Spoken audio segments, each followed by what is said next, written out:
Welcome, Virgo. Thank you for joining me for your monthly forecast for May for the Sun or the Ascendant. If you've yet to subscribe to my channel, I would be grateful if you did so now. This month is a really exciting prospect for you. It's an opportunity to get on the front foot and be as enterprising as you would like.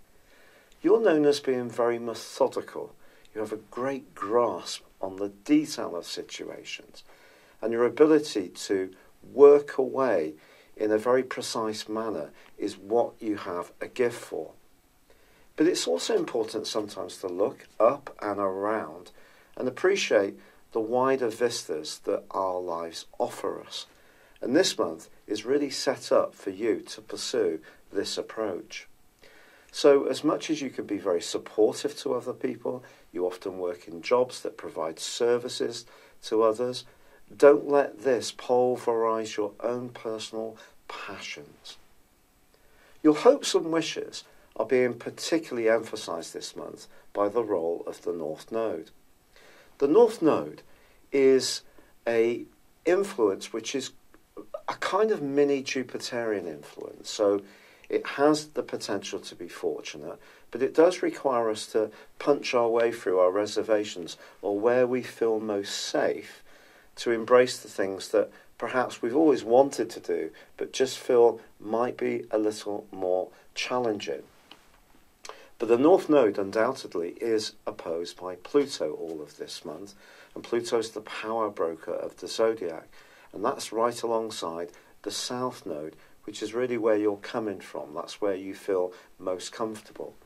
So some kind of change could be in prospect, but to grab the big opportunities that are there, it may mean stepping outside your comfort zone.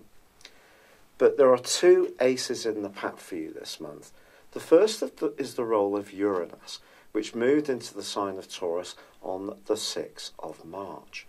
Now, the Sun's in this location, in Taurus, this month, and also there's a new moon on the 4th, which gives you a perfect opportunity to engage with a more exciting approach. But the second ace in your pack is the arrival on the 16th of Mars in the sign of Cancer too.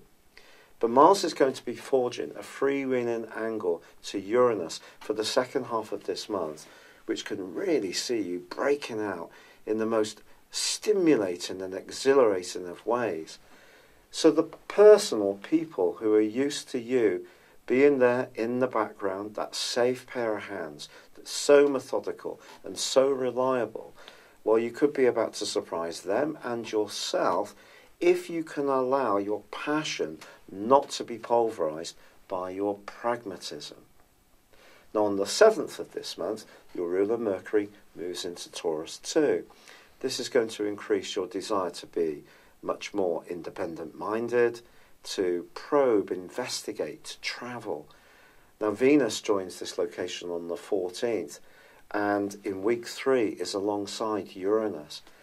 If in your love life you are wanting to bring a bit of drama to bear, this is certainly the time to go for it. There's every chance you can, but it may, as I said before, require you to take a little bit of a step into the unknown. Now, clearly you don't want to be doing anything that you don't ultimately feel comfortable with, so still be guided by your inner voice.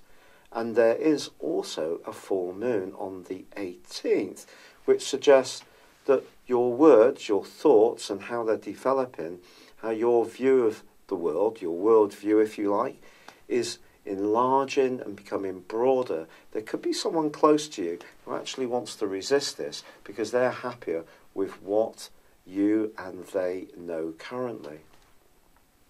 And this is where Saturn is tucked up close to Pluto in the part of your horoscope to do with joys. Now, Saturn, of course, can be a very restrictive, oppressive and limiting influence, whereas Pluto is about change and transformation, shedding skins to become renewed in some way. It could be resisted by someone you're very close to, it could be a partner, it could be a loved one. But on the 21st, your ruler Mercury, along with the Sun, makes a bid for the very most visible part of your horoscope, the 10th house. And if your desire for change is much more orientated towards your working situation, the last 10 days of this month do give you a great opportunity to make progress. It is true to say that in the last few days of May, Mercury, your ruler, does square with Neptune. Of course, that's happened before in the last 6 months, and it is a tricky influence. It can make us a little bit unsure about the facts of a situation, and in this context, if you're dealing with someone new who's in a position of influence, it's vital that you come across with clarity and they gain a confidence of who you are and what it is that you're trying to achieve. But equally, Mercury goes opposite Jupiter in the last few days of May. And this suggests that if you do make this pitch for some kind of greater success, an improvement in your professional situation, you need to factor into your thinking how it feels. And Jupiter, the planet of growth, is rewinding in your sector of home and family and emotions all through this month. And because there is such an expansive agenda going on for you, it would be easy to forget about more issues more linked to the security, whether it's physical or material, physical or spiritual.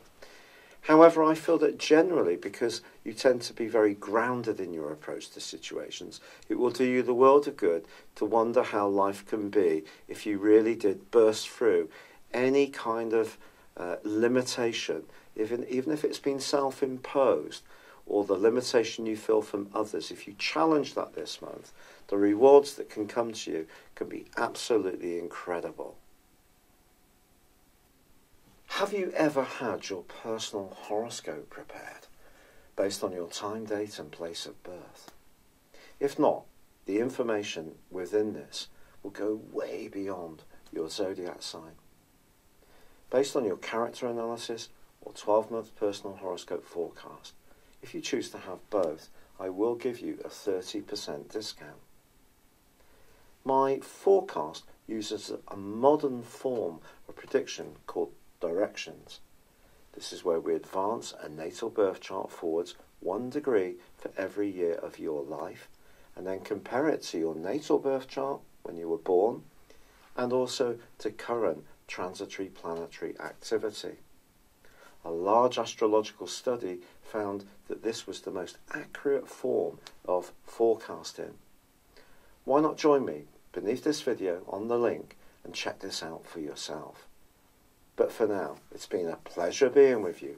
Good luck and goodbye.